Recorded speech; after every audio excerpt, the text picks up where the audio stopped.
Bonjour à tous et à toutes, je suis très contente de vous retrouver pour une toute nouvelle vidéo pour la mycose des pieds de l'athlète. Qu'est-ce que c'est? C'est une prolifération des champignons entre le 4e et le 5e orteil, mais parfois ça peut s'étendre à tout le pied qu'il faut traiter parce que vous n'aurez pas de guérison spontanée.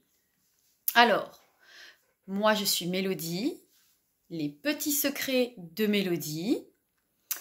Et cette fois-ci, ce secret va fonctionner en seulement 6 semaines.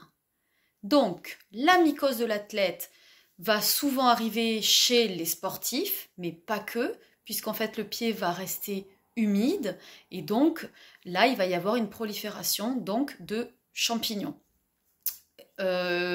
Aussi les personnes qui vont dans les saunas, hammams, à la piscine, ou tout simplement si vous portez des semelles orthopédiques qui vont être pas du tout antitranspirantes et qui vont vous faire transpirer des pieds. Et du coup, cette mycose des pieds, souvent les dermatologues, les médecins vont vous donner des crèmes chimiques. Et là, moi, j'ai une astuce qui marche seulement en 6 semaines si vous l'appliquez 3 fois par jour. Il va vous falloir du tea tree, Melaleuca alternifolia.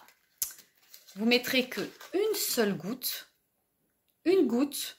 Attention avec la manipulation des huiles essentielles et toujours en hauteur à la non-portée des enfants. Et l'huile de noix de coco. Alors, vous n'allez pas mettre ce gros pot. Bien sûr, huile de noix de coco et le tea tree bio, de préférence. Vous allez prendre un petit pot. Vous allez prendre un tout petit peu, on va dire la moitié d'une cuillère à café et encore la moitié d'une cuillère à thé, que vous allez mettre dans un petit pot. Alors, l'hiver, l'huile de noix de coco va rester rigide. Et au printemps, l'été, quand il fera chaud chez vous, elle va devenir très liquide. Donc, vous la chauffez un petit peu, puis vous mettez dans un petit pot et vous mettez une goutte du tea tree. D'accord? Et vous faites ça 3 fois par jour. Vous l'appliquez à l'aide d'un coton-tige et vous appliquez sur cette entaille, en fait. Cette mycose de l'athlète peut même vous démanger. Parfois, on s'en aperçoit pas parce qu'au début, ça nous démange pas. Il peut y avoir de la rougeur et puis des fois, on peut attraper après un staphylocoque ou d'autres graves bactéries, puis ça s'étendre à la jambe et tout. Donc c'est pour ça que c'est vraiment quelque chose qu'il faut traiter. Et il faut faire ça 3 fois par jour. Essayez, une fois que vous l'avez traité, de ne pas marcher. Je sais pas, allongez-vous sur votre canapé, faites-vous servir, profitez-en. Voilà. Donc vous verrez que peu à peu, petit à petit, ça va se refermer.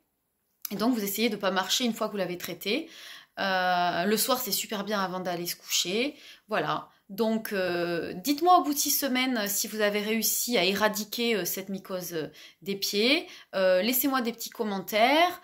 Voilà, likez ma vidéo. Voilà, un petit pouce bleu si ça vous plaît. Voilà, et on se retrouve très vite dans une prochaine vidéo. Bisous!